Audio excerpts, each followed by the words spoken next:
Now, his heroism inspired a movie, an Afghani man risking it all to save an American. Well, now he is the one in need. CBS 2's Scott Rappaport has this story.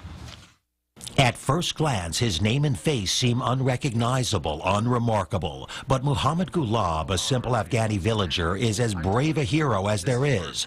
Just ask Navy SEAL Marcus Luttrell, whose life Gulab saved at great personal peril. He very well could have just left me laying there on the side of that waterfall and let me die, but he didn't.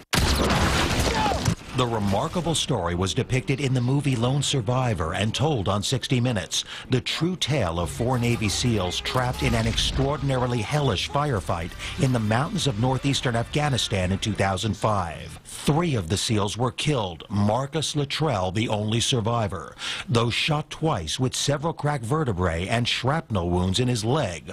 Alone, certain he was dying, he was discovered by Mohamed Gulab, who took him to his village and protected him from the Taliban. I knew I had to help him, to do the right thing, because he was in a lot of danger. Luttrell was ultimately rescued by American forces and made it home. But now it is Gulab who needs help. After aiding Luttrell, Gulab and his family had to go into hiding, threatened with death letters like this from the Taliban. He says his house was burned down, his cousin killed. They attacked him, they've shot him, they've put RPGs through his household.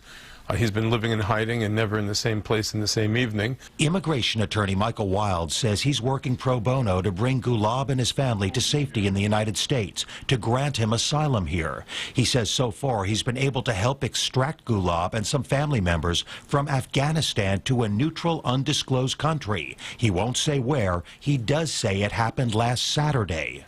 But he says getting asylum for Gulab and his family here in the U.S. has proven delicate and complicated. That means the UN, Homeland Security, a lot of officials have to sign off on this. I'm prayerful that they will.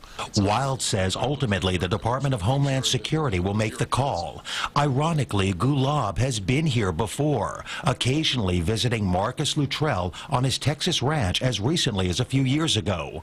Wild says he probably could have stayed. When he was here, he should have applied for asylum. This would be a moot effort had he just remained here. And now an unprecedented effort to bring him back for good. Scott Rappaport, CBS 2 News.